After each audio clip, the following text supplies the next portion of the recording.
Good morning students.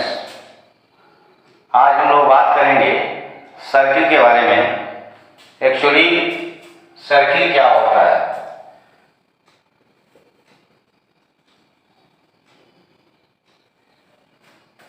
Circle बिंदुओं का वह बंद पथ है जिसकी दूरी एक नियत बिंदु से चारों तरफ किसी भी डायरेक्शन में देखें तो समान होती है। कहने का मतलब ये हो गया कि जो हम सर्किल पढ़ रहे हैं तो लिखते हैं circle is a closed path of points whose distance from a fixed point is equal in all the direction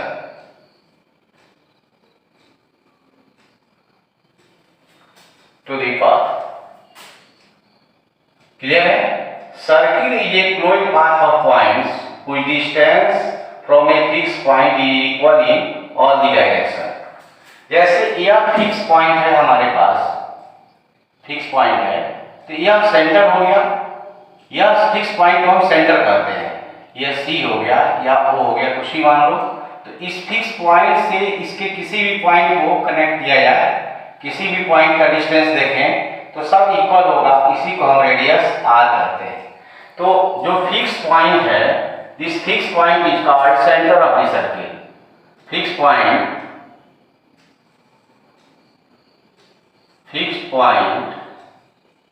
is called centre of the circle. Clear हो गया? And distance between fixed point and path is called radius.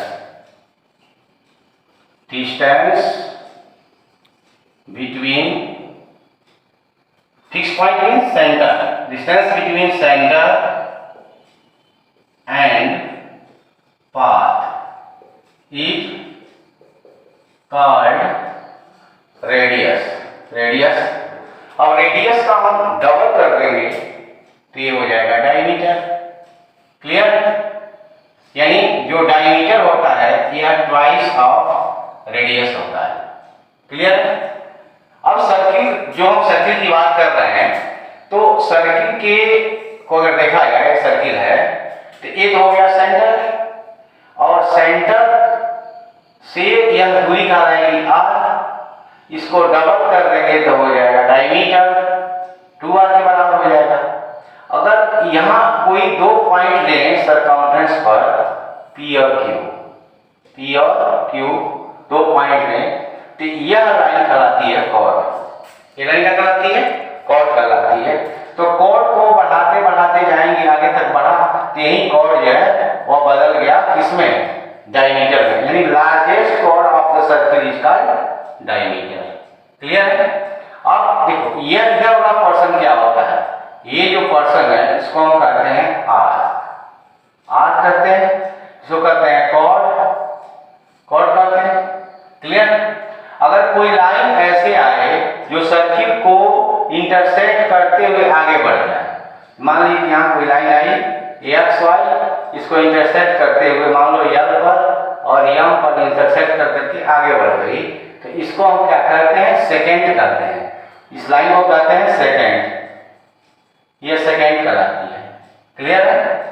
अब circle के centre पर अगर दो radius से घिरा हुआ जो एरिया होता है उसको हम कहते हैं सेक्टर। इसको कहते हैं हम सेक्टर कहते हैं। तो सेक्टर में अब देखिए सर्किल की बात जो है, यहाँ ये सर्किल है तो सर्किल का सेंटर हो गया। सेंटर से दो रेडियस के बीच में यह एंगल थीटा बन गया, तो थीटा और यह रेडियस आर हो गया, सेंटर ओ हो गया, यह पॉइंट ए हो गया, यह पॉइंट बी हो गया, यह कहलाएगा सेक्टर। तो सेक्टर इधर वाला कहलाएगा, इसको कहते हैं माइनर सेक्टर, ये माइनर सेक्टर कहलाएगा। और जो ऊपर वाला होगा वह कहलाएगा major sector, major sector. Clear है? वैसे ही अगर हम सर्किल में अगर कॉर्ड खींचते हैं, सपोज करो सेंटर है O, यह कोड हो गया PQ, तो PQ इसको दो पार्ट में तोड़ता है। ये छोटा वाला जो पार्ट है इसको हम कहते हैं माइनर सेगमेंट, माइनर सेगमेंट। और जो अपर पार्ट है इसको हम कहते हैं मेजर सेगमेंट, ये हो गया मेजर सेगमेंट।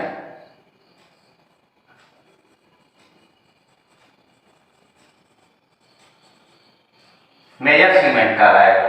क्लियर? तो इतना कॉन्सेप्ट समझ में आ गया आप लोगों को। अब हम आगे की चीज बताने जा रहे हैं, सर्किल के किन कंडीशंस को हमको समझना है, कितने थ्योरम बन सकते हैं सर्किल पर, ये सब आपको बताने जा रहा है। तो ध्यान दीजिएगा, अगर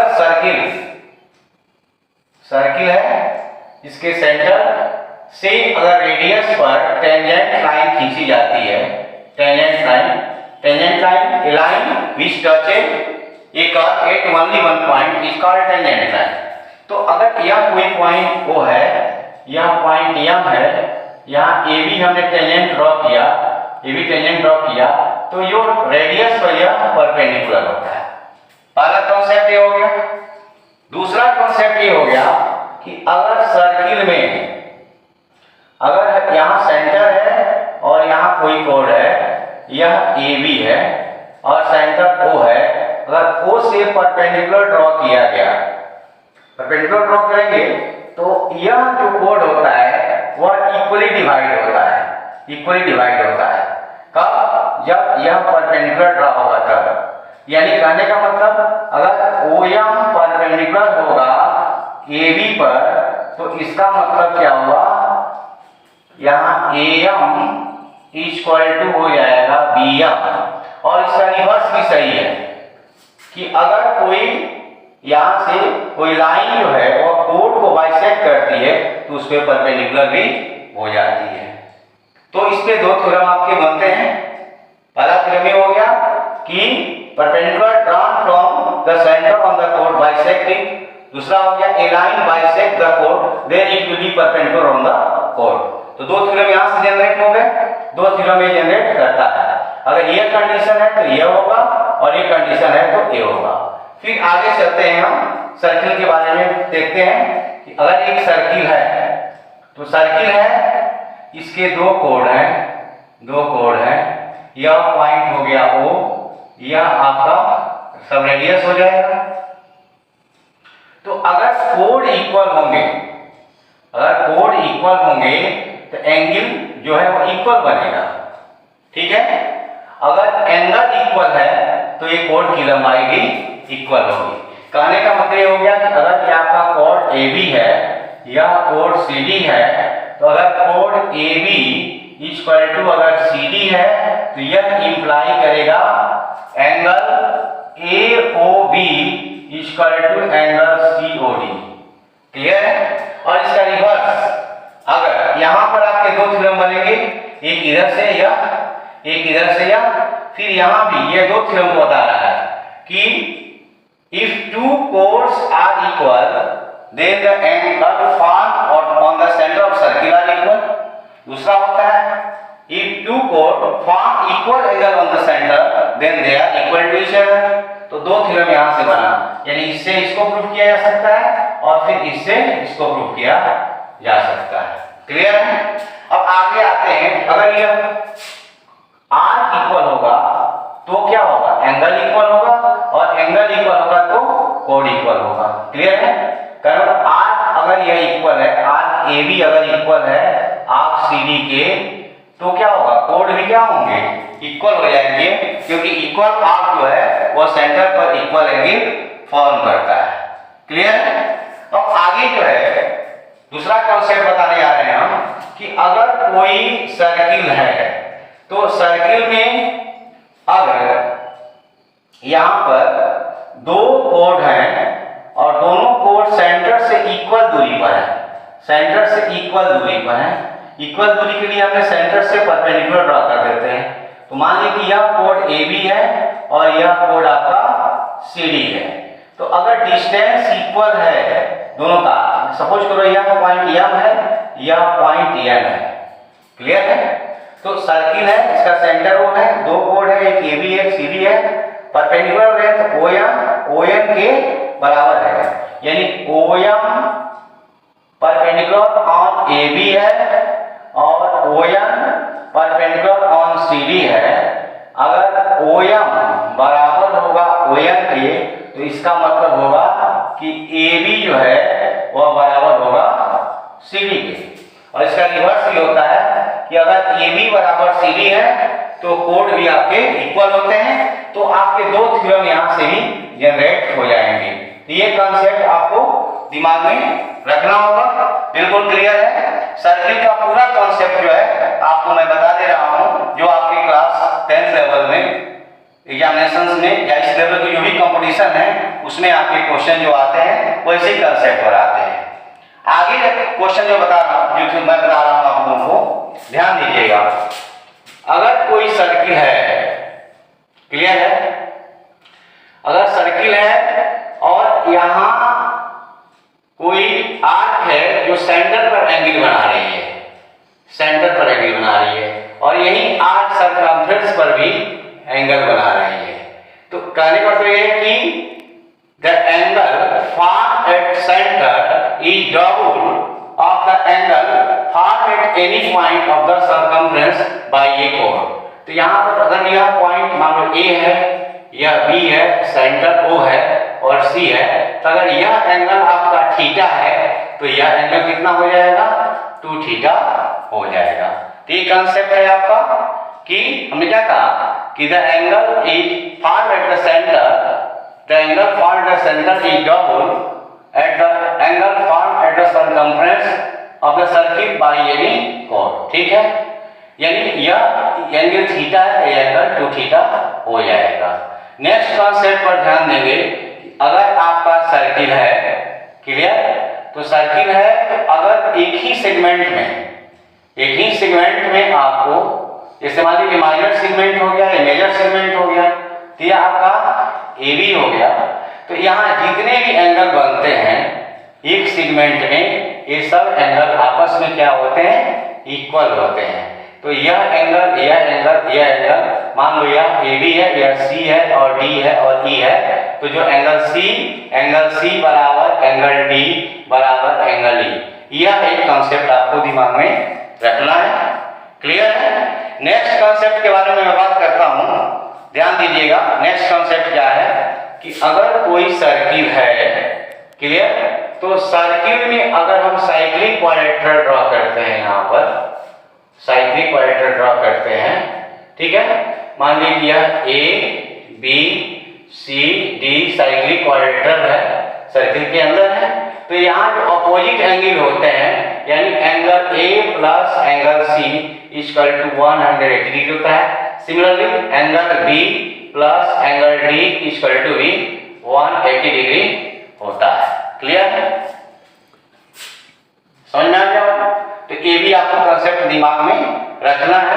फिर कह रहा है कि कोई सर्किल है और सर्किल के किसी पॉइंट पर हम टेंजेंट लाइन ड्रॉ करते हैं, क्लियर है, और टेंजेंट लाइन यहाँ पर एक कोड दिया हुआ है, तो यह कोड दिया हुआ है, तो इस कोड से जो भी एंगल बनेगा इधर, इस कोड से सर्कमफ्रेंस पर कोई भी एंगल बनता है, तो यह एंगल अगर आपका थीटा है तो यह भी एंगल आपका थीटा होगा।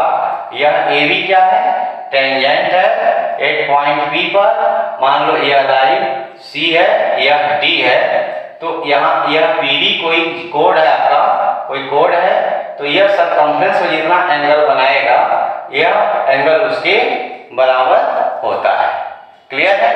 और अगर तीन पॉइंट्स आपके दिए हुए हैं, 3 पॉइंट्स नॉन कोलिनियर है, 3 पॉइंट्स क्या है, नॉन कोलिनियर है, तो इन तीनों पॉइंट को मिला दिया जाए, ठीक है, तो इनसे हो करके केवल और केवल एक सर्किल पास करता है। कैसे, तो हम करते क्या है, इस लाइन का परपेंडिकुलर ड्रॉ करते हैं, फिर इस लाइन का परपेंडिकुलर ड्रॉ करते हैं, जहां इंटरसेक्ट होता है उसको सेंटर O मान लेते हैं, और इस पॉइंट मान लो यह A है, यह B है और यह C है। तो यहाँ O से डिस्टेंस लेंगे, चाहे OA ले लो, OB ले लो या OC ले लो, यह सभी डिस्टेंस रेडियस के रूप में आ जाएंगे, और रेडियस मान करके सर्किल ड्रॉ करेंगे, तीनों पॉइंट सर्कमफ्रेंस पर होते हैं, यानी कि ये circle can pass through 3 non collinear points. ठीक है, उसके बाद क्या कंसेप्ट है, अगर कोई सर्किल है, किसी सर्किल को टच करता है तो या तो ये कंडीशन बन सकता है या एक्सटर्नल टच कर सकता है, यानी सर्किल अगर सर्किल को टच करता है तो क्या होगा, 2 पॉइंट कॉमन होंगे या सिंगल पॉइंट कॉमन होंगे। क्लियर है? तो नेक्स्ट हम आप लोग को बाद में बताएंगे, तब तक इसको दिमाग में आप लोग अच्छे से रखिएगा। Thank you.